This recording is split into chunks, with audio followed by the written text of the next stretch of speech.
muito a vida dessas pessoas quando elas recebem um tratamento adequado.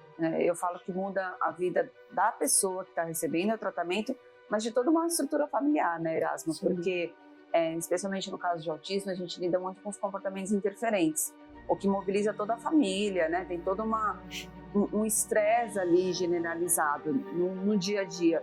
E a família poder ser orientada também, conseguir ter orientação parental, clínica, né? Seguir um protocolo de conduta, seguir as normas da ciência, o que é aplicável para aquela criança ou adolescente, no caso, vai mudar todo o convívio deles, né? Esse diagnóstico e o tratamento adequado, bons profissionais, permite uma mudança radical Sim. na vida do paciente e da família. E isso, a médio e longo prazo, reflete um prognóstico expressivamente melhor.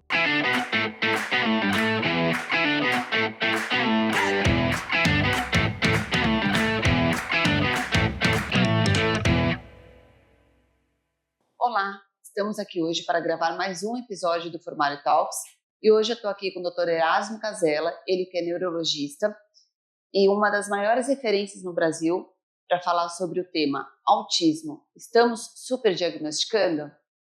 Seja bem-vindo, Erasmo.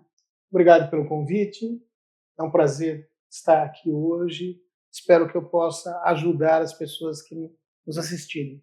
Com certeza, será uma grande aula. Bom, gente, então eu vou apresentar o Dr. Erasmo. O Dr. Erasmo é um renomado neurologista infantil brasileiro, com uma carreira dedicada ao estudo e tratamento de distúrbios neurológicos em crianças e adolescentes.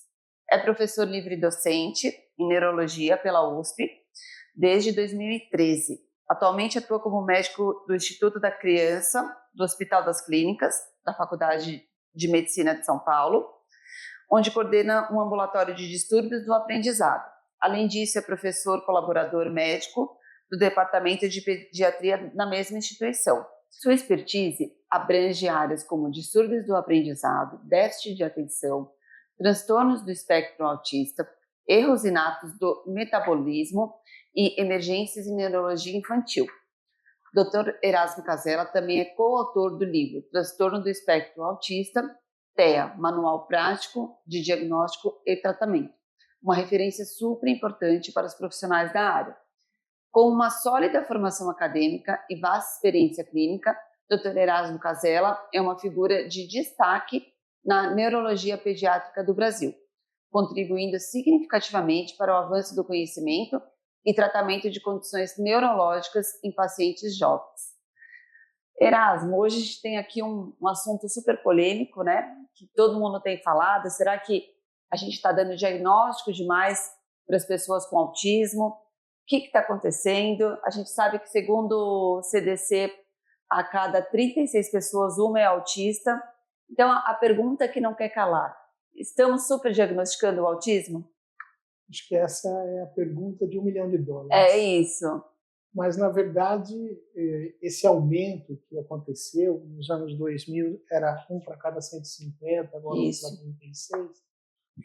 De acordo com o próprio CDC americano, que resultou nessa pesquisa que eles fazem a cada 2 anos, desde os anos 2000, em que eles avaliam de modo proativo pacientes de 8 anos de idade, crianças de 8 anos de idade, em 11 estados americanos. Então, essa estatística não é de clínicas onde os pacientes chegam, é uma estatística de busca ativa. Então, é bem real o serviço de lá e que provavelmente se transfere para o nosso país. Então, é uma pesquisa muito, muito bem feita. E por que aumentou tanto? No grosso, na maioria das vezes, o próprio CDC acredita, pelo melhor conhecimento dos profissionais que avaliam esses pacientes. Tá? Então, nos últimos anos ainda teve um pouco de aumento na incidência, porque não eram avaliados entre os hispânicos e as pessoas negras. Em resumo, esse aumento na incidência se dá principalmente pelo melhor conhecimento do transtorno do espectro autista na população como um todo e nos profissionais que avaliam os pacientes com transtorno do espectro autista, o TEA. Até então, doutor, me confirma se eu estou correta.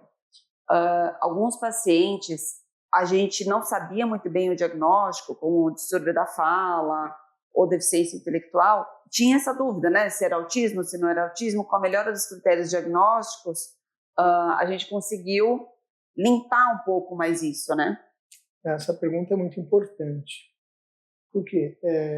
A gente sabe que o transtorno do espectro autista, muitas vezes ele vem acompanhado de uma comorbidade. Isso. Uma delas é a deficiência intelectual, TDAH, por exemplo, etc. E 1/3, aliás, dos pacientes que têm transtorno do espectro autista têm deficiência intelectual. A maioria não tem, Sim. mas 1/3 tem. E o que a gente viu nos últimos anos é uma diminuição do diagnóstico de deficiência intelectual em paralelo ao aumento do diagnóstico de transtorno do espectro autista. Então, eles podem ter também deficiência intelectual, mas alguns que não tinham deficiência intelectual, que eram considerados como tal, passaram a ser diagnosticados como TEA. O que é importante? Que para o TEA você tem um tratamento de reabilitação que ajuda muito, e que na deficiência intelectual não é na mesma intensidade. Isso.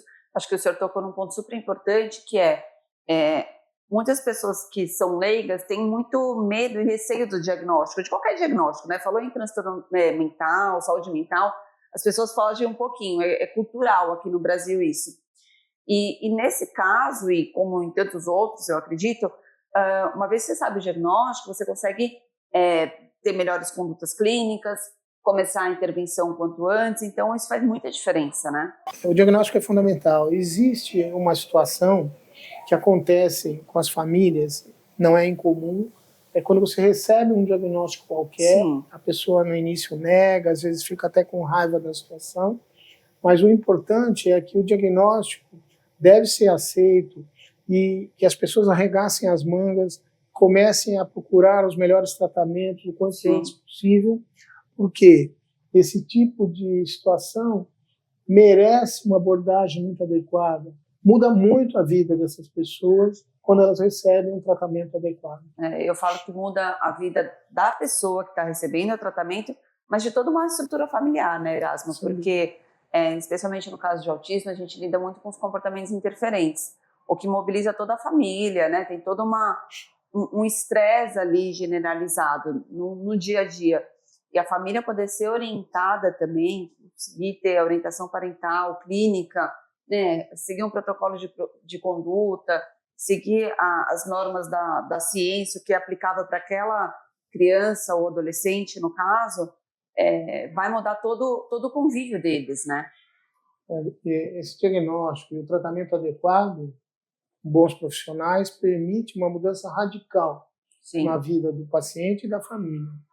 E isso, a médio e longo prazo, reflete um prognóstico expressivamente melhor. Sim, que prevê ali uma maior autonomia, independência, o que também vai gerar mais tranquilidade nos pais, né? Não estou garantindo aqui que vai ter independência plena, mas que as questões do dia a dia, pelo menos a pessoa consiga, né, dependendo do nível do autismo, que ela consiga lidar ali com uma certa autonomia e independência. Melhora muito, muito. Desde os mais graves que melhoram, até de casos mais leves que conseguem ser totalmente funcionais, sim, a médio e longo prazo. Sim, essa é a ideia. A gente falou um pouquinho sobre estar no diagnóstico ou não. Vamos falar um pouquinho quais são os principais critérios diagnósticos, né, que foram mudados para a gente conseguir casar essa mudança com esse dado aí do CDC, se a gente está super diagnosticando ou não, que é o tema de hoje. Os diagnósticos, principalmente na literatura americana que usa muito o DSM, se a gente for lembrar, nós estamos desde 2013 e recentemente foi atualizado o DSM-5, sim, que modificou e agrupou várias situações. Mas se a gente for lembrar o DSM-1, que é de 1952, o DSM-2, que é de 53, eles tinham uma visão muito psicanalista. Uma visão que naquela época punha até a culpa nas mães geladeiras, sim, que eram mães que acabam causando o TEA no filho por elas terem uma falta de empatia ou por estarem depressivas, etc. Frieza, né? Foi uma grande inverdade, né? Que graças a Deus isso foi para o terra abaixo. E hoje ninguém mais ousa pensar nisso. Aí você vê o DSM-3, já uma visão mais biológica, o DSM-4 e o DSM-5. O DSM-5 agrupou as pessoas com transtorno do espectro autista como um todo. Então, sai aquele conceito do Asperger, sai o conceito do transtorno de uma forma não especificada do transtorno do espectro autista, e ficou tudo transtorno do espectro autista. E essa divulgação também, né? Sim, sim. O CDC atualizado esse ano, agora é o CDC 11, e tem muitas coisas parecidas com o DSM. A única diferença, a diferença principal, no meu modo de ver, é que ele não busca classificar em níveis, que eu acho que é uma coisa complicada, classificar em níveis. Ele põe se o paciente tem deficiência intelectual ou não, se ele tem distúrbio de linguagem ou não, que acontece em vários pacientes com TEA. A gente sabe que os fatores ambientais também têm sido estudados, né? Uso de abortivos, poluição. Queria que a gente focasse agora um pouco nessa parte da conversa, né? Então, vamos falar um pouquinho de fertilização in vitro. Tem pesquisa, não tem? A gente vê na prática clínica mais crianças autistas através da fertilização in vitro ou não? É um mito, não é? A maioria das pesquisas bem feitas não mostraram correlação entre a fertilização in vitro, a FIV, e o aparecimento de TEA. Eu tenho uma tabela de Excel que eu pergunto dos pacientes que fizeram FIV e que têm TEA, e a proporção é a mesma dos pacientes que não têm TEA. Mas isso que eu faço é uma coisa que não pode ser transposto para uma pesquisa científica, mas as pesquisas científicas não têm mostrado uma correlação de TEA com FIV. Até com outras situações mais raras existem, mas são situações esporádicas, não é uma coisa que deve levar a pessoa a não efetuar uma FIV.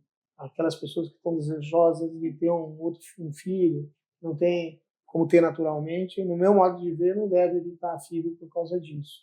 Eu acho que é um tratamento importante. Outras situações do meio ambiente, a poluição sempre é colocada, mas não está provado cientificamente que poluição piora. De vez em quando aparece notícia que uma determinada medicação pode causar autismo. Aconteceu há poucos anos com uma medicação para febre e depois se mostrou que não tem nada a ver.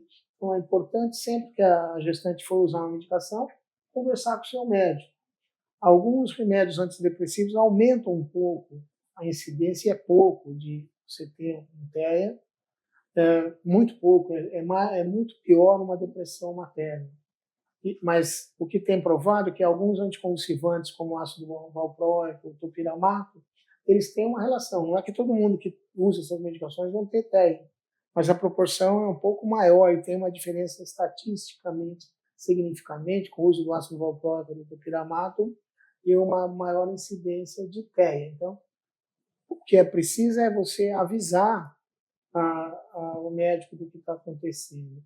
No meio da gente ver que qualquer insulto na gestação pode aumentar um pouco o TEA, como uma infecção congênita. Se você tem estomegalovírus na gravidez, toxoplasmose, rubéola, você pode ter crianças depois com uma chance maior de ter transtorno do espectro autista, porque essas infecções congênitas alteram as vias do cérebro das crianças. Então, a gestante tem que evitar, por exemplo, toxoplasmose, evitar comer carne crua, se ela for negativa para toxoplasmose, evitar gatos que podem transmitir, aqueles macaquinhos também, que são bonitinhos, que você vai nos hotéis, que às vezes tem, e o pessoal fica brincando com o macaquinho, eles podem transmitir toxoplasmose. O estomegalovírus parece uma gripe, que você pode se contaminar. Então, a gestante tem que tomar cuidado com essas coisas. O ideal é que ela tenha se contaminado antes da gestação. Ela tinha tido toxoplasmose, rubéola, estomégulo antes, mas as que são negativas tem que tomar mais cuidado. Outra situação, não sei se você vai fazer pergunta, é o prematuro. Era uma das perguntas que eu ia fazer para você da prematuridade, porque a gente sabe que a prematuridade é um fator de risco, né? E hoje, como a gente tem uma tecnologia muito grande, a gente vê as crianças, né, há uns anos atrás, não sobreviviam tanto. Então, a gente também não tinha tantos dados. E hoje a gente tem uma alta tecnologia e as crianças conseguem, né, viver, enfim, mas tem alguns estudos que falam sobre isso. Antigamente, a gente via esses prematuros de 24, 25, 26 semanas, excepcionalmente sobrevivendo, ou de 30 semanas. Mas hoje isso aumentou muito. Hoje é difícil não sobreviver, né? E o que acontecia muito com o quadro da paralisia cerebral, que é um distúrbio motor, que não necessariamente tem a ver com TEA, e a gente achava que o atraso, a eventual deficiência ou distúrbio motor era tudo da prematuridade. Não pensava muito que podia ser aquela pessoa ter TEA, então você não tratava muito isso. Eu estou falando de 20, 30 anos atrás, quando a gente nem sabia muito sobre TEA, eu não tinha formação dos médicos na faculdade. Eu formei em 81 na USP, nunca tive aula na faculdade, nem na residência, nem na pós-graduação, transtorno do espectro autista. Eu dou essa aula para o quarto ano já há uns 9, 10 anos. A gente está formando melhor os alunos nos cursos de residência, de pós-graduação. Nos congressos tem tido muito o tema autismo, e geralmente dá muito ibope. Quando você põe esse tema no congresso, você atrai muito as pessoas para aquelas sessões. As pessoas querem saber, né? Para a gente é muito nosso dia a dia, mas para quem não é da nossa bolha, é um tema que as pessoas têm curiosidade. Então, e esse maior conhecimento permite a gente ver. E prematuro, que antes não sobrevivia, é uma das causas hoje de aumento de TEA também. Mesmo criança anoxiada, que teve um Apgar baixo, que teve um sofrimento perinatal, tem uma chance maior de ter TEA na evolução, porque esses insultos cerebrais que acontecem nesse momento da vida, no prematuro, no anoxiado, podem alterar vias cerebrais e determinar um quadro de TEA. Mas aí a gente está falando de um autismo secundário? Sim. Sim. Eu acho que é importante explicar isso, qual que é a diferença de um autismo secundário ou de uma criança que nasce a termo autista, só para o pessoal tentar entender. Aquelas crianças que nascem bem, que estavam indo mais ou menos bem, ou nada percebido até o final do primeiro ano, quando aí elas começam não bate palma, não dá tchau, não apontam, que eram coisas que já era para estar acontecendo, não está olhando tanto nos olhos. E lembrando que sempre as crianças com TEA, cada uma é diferente da outra, nenhuma delas precisa ter todos esses sinais. E às vezes você tem sinais com a própria estereotipia, o flecken, o adejo. Não é todo mundo que tem isso que tem TEA, precisa tomar cuidado. Tem um diagnóstico diferencial que é o transtorno do movimento estereotipado, ou crianças muito ansiosas que fazem isso e não tem mais nada do TEA. E é muito comum em bebês, né? Os bebês fazem esse movimento, né? E aí não pode confundir. Exato. Tem outros critérios que a gente tem que levar em consideração. E as coisas vão aparecendo. Quem atende TEA tem que ter uma experiência do que é normal e do que pode não ser normal. E também raciocinar no contexto. A gente teve, na época da pandemia, crianças muito pouco estimuladas que desenvolveram um quadro autismo-like, porque pai e a mãe trabalhando o dia inteiro, colocava as crianças na frente de uma tela e ela não tinha interação. E elas acabavam regredindo. E, aliás, lembrar, no TEA, toda vez que a gente fala, que a gente esquece que 1/3 dos pacientes com TEA, na idade entre 1 ano, 1 ano e meio até 3 anos, tem uma regressão. 1/3. E eles podem também, respondem bem ao tratamento adequado. A grande diferença é que a criança da pandemia, você estimula, né, ela vem para uma intervenção de atender algumas crianças aqui, elas têm muito rápido. 1 mês, 2 meses no máximo, você já deu alta para a criança, porque ela pegou muito rápido, né? E a criança que, coincidentemente, nasceu na época da pandemia, mas era o autismo, né? Você faz intervenção, lógico que com a intervenção a criança sempre tem que desenvolver, mas a crescida, né, o desenvolvimento é mais identificado como padrão do TEA mesmo. Impressionante a diferença. O professor falou uma coisa super importante, que a gente fala muito aqui. Para a gente trabalhar autismo, a gente precisa entender sobre desenvolvimento infantil, né, e infanto-juvenil, porque você precisa saber o que acontece normalmente, né, e quais são os déficits, digamos assim. Porque senão você está comparando com o quê? Né? Comparando aqui muito Muito bem usado, por favor, sem ser no sentido de desqualificar, né? Porque a gente sempre fala que a gente tem que comparar a criança com ela mesma, quando ela está em tratamento. Mas os próprios protocolos padrão ouro, eles partem de um padrão, né? Então, você tem ali, você está mensurando, comparando com alguma coisa, querendo ou não. Né? Que esse tema é um pouco sensível. E precisa ter experiência, né? E também ter calma. Porque eu já vi criança que naquele dia do consultório ela foi maravilhosa no rendimento. A mãe falava, ela não é assim. Acho que tem que ouvir o que os pais falam. Isso é bem Hoje importante. ela está num dia excepcional. Nunca ela foi assim. E aí, se você vê daí 2 meses, 1 mês e meio, a criança tem TEA. Isso já aconteceu. Mas ao contrário também. Uma criança muito tímida, que pode simular um TEA e você ir demais no diagnóstico. Então, o hiperdiagnóstico que as pessoas questionam é porque aumentou muito. E isso acaba levando um custo no tratamento dessas crianças, principalmente com os planos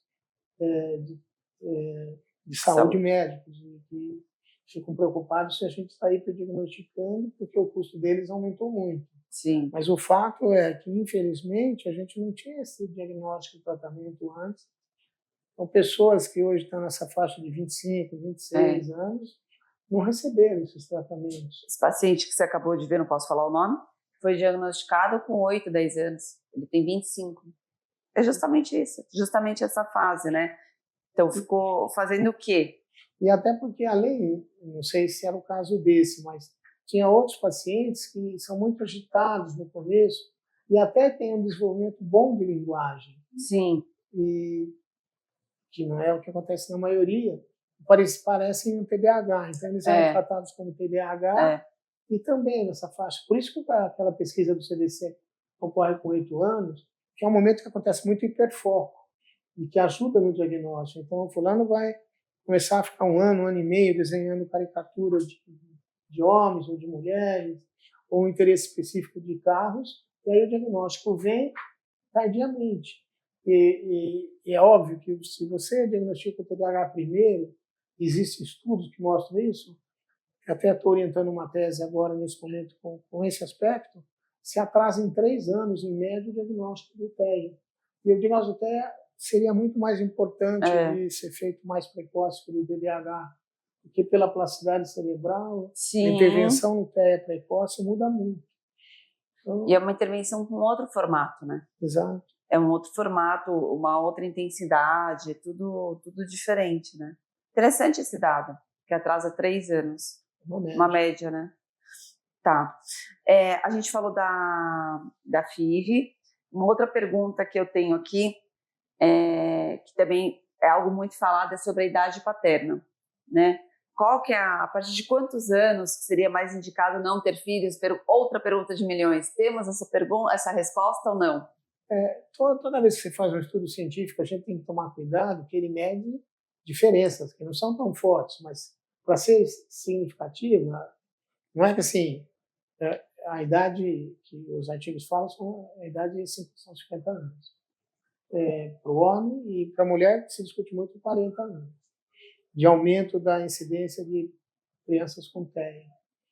Ou seja, a culpa não é só da mulher, é do homem também. O espermatozoide também apodrece. E você tem um risco maior. A maioria das pessoas que vão ter com mais de 50 anos não vão ter filhos com TEA, mas tem muito mais TEA em um homem com mais de 50 anos do que com menos. Então, só separando que não é que é proibitivo, mas é um risco maior. Certo. Eu falo brincando que assim, não é que o homem mais velho largou a mulher da idade e pegou uma novinha de 20 anos e é praga da velha que nasce a criança com TEA. Não é isso. Desculpa a jocosidade, mas ele tem um risco maior. Sim, é um dado, né? Dado, e ele tem que saber disso. Tem síndrome de Down também, tem a estatística, né? Quanto maior a idade materna... Síndrome de Down é super clássico. É bem clássico. No TEA, a idade do homem repercute também. Então, o indivíduo tem que saber desse risco. Assim como tem um filho com TEA, sem mais nada, sem nenhum diagnóstico genético, isso acontece, a chance de ter um segundo é 10 a 20%, depois que você teve o primeiro. é diferente dos 2,7%, 2,8% da população, se você considerar 1 para 36. É maior, né? É maior. É maior. Então, as pessoas têm que ser orientadas. Então, essas situações aumentam o diagnóstico. Mas a pergunta do nosso tema de hoje, se existe um hiperdiagnóstico, no meu modo de ver, pode ter erros. Pode ter erros por quê? Pessoas que não sabem bem desenvolvimento infantil, pessoas que estão na moda fazer diagnóstico, podem errar. Assim como as pessoas que têm mais experiência também podem errar, para mais e para menos. Mas, de modo geral, o grande aumento na incidência é pelo melhor conhecimento. Isso precisa ficar bem claro. Para não ficar as pessoas achando que pode acontecer, que a gente está diagnosticando errado, que está tendo um benefício de clínicas para terem mais pacientes. Eu sou representante no Conselho Federal de Medicina, acho que você não sabe, tem 2 médicos. Tem eu e um psiquiatra, mas muitas pessoas do Conselho não têm esse preparo, e está sendo discutido cada 1 ou 2 meses problemas no TEA lá. Não tem o preparo para fazer o diagnóstico. E pode achar que essa coisa do hiperdiagnóstico que é o que está acontecendo. Até porque muitos médicos que não têm preparo fazem diagnóstico errado, pede uma quantidade absurda de horas de tratamento, e isso acaba prejudicando aqueles que têm o diagnóstico certo e que merecem um tratamento adequado, bem feito. Mas o erro maior é não fazer o diagnóstico de autismo ou fazer e pedir horas a mais ou a menos? Você pode ter erro para mais e para menos. O fato é que, por alguns profissionais não abalizados fazerem diagnóstico e depois se vê que estava inicialmente errado, não a médio prazo, porque muitos pacientes melhoram e saem do diagnóstico. Tem literatura falando em 9% de perder o diagnóstico de TDAH.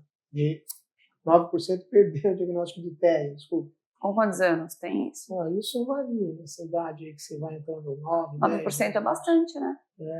Mas nessa pesquisa as crianças são diagnosticadas com até 2 anos? 2, 3 anos. E não é que elas melhoraram daí 6 meses, elas vão melhorando, né?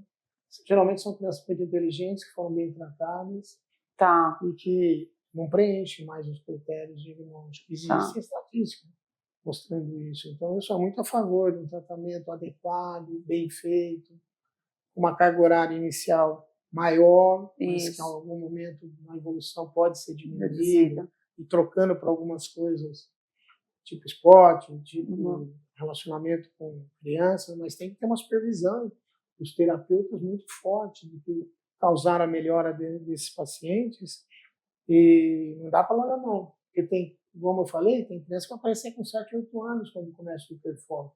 De repente você vê uma criança de 5, 6 anos que melhorou muito, mas ainda ela está na chance de aparecer coisa que, pelo desenvolvimento, ainda não apareceu. É uma situação, o TEA prejudica tanto os pacientes e as famílias que a gente tem que tomar muito cuidado, para mais e para menos. Então, voltando à sua pergunta, tem gente errando para mais no diagnóstico, gente errando para menos. É um custo grande para as seguradoras. Isso gera uma pressão até nos conselhos superiores do país. E as pessoas que não entendem tanto podem acreditar que tudo está sendo feito errado. E aí tem pessoas que mentem. Porque eu fui na Inglaterra e lá não tem tratamento, não precisa fazer esses tratamentos. Não é verdade. Erasmo, a gente falou aqui, né, da importância do diagnóstico precoce. E como que é para as famílias, na sua prática clínica, o que você sente quando esse diagnóstico ele é feito de uma forma correta? Né? Você falou que tem uma tabela ali no Excel, você deve mensurar algumas coisinhas ali. Existe uma aceitação quando a criança é mais nova? A gente sabe que tem o luto e que é super difícil mesmo, né? Porque toda mãe tem uma expectativa, a família, em relação aos filhos. Eu acho que isso a gente nunca vai deixar de ter, mas a gente tem que ir lidando com os dados da realidade. Como que é esse impacto para as famílias diante do diagnóstico? O diagnóstico inicial é sofrido para alguns, é um alívio para outros, que estão vendo que a criança era diferente, e ela passa a entender o que aconteceu e facilita ela começar um tratamento mais adequado. Tem um estudo que é de 2019, no JAMA Pediatrics, que eles fizeram um diagnóstico em mais de 3.000 crianças, e aquelas diagnosticadas com 1 ano e 4 meses, 1 ano e 4 meses, bem bebê. Bem bebês, 83% desses diagnósticos se mantiveram aos 3 anos de idade. 83% é um dado muito, né? É muito forte. Alto. Ou seja, dá para fazer um diagnóstico relativamente precoce. Não foi 100%, mas 83% é muito. O fato é que quando a gente vê essas crianças pequenas com vários sinais, sintomas do TEA, o que a gente fala para os pais, de modo geral, não é assim, tem TEA, vai começar a tratar. Olha, tem várias características do TEA, quanto antes tratar é melhor. Vamos tratar essa criança com o que a gente tem das terapêuticas baseadas na análise aplicada do comportamento e ver o que acontece. Vamos rever daqui 3, 6 meses. Se elas saírem do espectro, provavelmente é porque foi muito precoce. Não era. Vocês podem me xingar, ficar com raiva de mim, mas é menos pior, vamos dizer. Mas é mesmo. Do que eu adiar esse diagnóstico daqui 3 a 6 meses, mandar voltar e perdeu 3 a 6 meses. Então, a gente sabe que não é 100%, e de modo geral a gente fala, eu não estou rotulando ainda, mas acredito que possa ter. E pelo sim, pelo não, que começa a intervenção, né? Que começa a estimulação. E aí você está pesando o luto, de eles acharem que a gente pensa que tem, contra os malefícios de não fazer um tratamento. É muito importante esse tratamento precoce. E se estivesse errado, a chance, para quem tem experiência, não é grande de você estar errando. A chance maior é de você ter feito um bom acompanhamento. E tem que entender, a gente está querendo o bem dos nossos pacientes, né, e das famílias. E podendo errar para mais e para menos. Mas, de modo geral, de 83% de profissionais bem abalizados. A Karen Pierce é da Califórnia, que é dessa pesquisa do JAMA. A maioria se manteve como autista, mesmo com diagnóstico precoce de 1 ano e 4 meses. É um diagnóstico. E aqui na sua prática clínica, chega bebê assim para você? Chega bastante? Está muito divulgado. Os pediatras que antes não tinham esse conhecimento, eles sabem que nessa idade a criança tinha que estar batendo palma, dando tchau, apontando, olhando nos olhos, já compartilhando a atenção. Compartilhando a atenção, que é uma coisa fundamental. E eles têm caminhado mais precocemente, e mesmo os pais, né, como essas coisas diferentes, hoje em dia, eles vão ler e leem em lugares bons, e muitas vezes não é um profissional que encaminha. Eles mesmos procuram a gente. Isso mudou muito, né? Mudou. Porque eu lembro que há 20 anos, quando eu comecei, a gente falava que, nossa, a criança chegou cedo para a intervenção, começou novinho com 8 anos. Ou 7 anos, porque era uma outra realidade, né? Hoje, 7 anos, você já perdeu uma janela muito importante, né, da neuroplasticidade. Por isso que a gente corre muito atrás de tentar ajudar as famílias. E, de modo geral, eu acredito, mesmo aqueles que reperem no momento inicial, fico muito agradecidos por um diagnóstico mais precoce. Claro, e é uma intervenção que ela não é medicamentosa, né, nessa faixa etária. Então, é uma estimulação. Nem tem remédio para os sintomas centrais do TEA. Eventualmente pode usar remédio para as comorbidades, mas os sintomas centrais, então, não é medicação que vai ser dada, que tem efeito colateral. É terapia. Erasmo, para a gente encerrar hoje esse nosso bate-papo, teria alguma mensagem que você quer deixar aqui para os pais, educadores, sobre essa questão? Olha, uma mensagem final seria procurar informações adequadas, tomar cuidado com oferecimentos de situações que não tem nenhuma evidência científica. Tem que tomar muito cuidado, não ir para o Google procurar coisas que podem estar sendo feitas.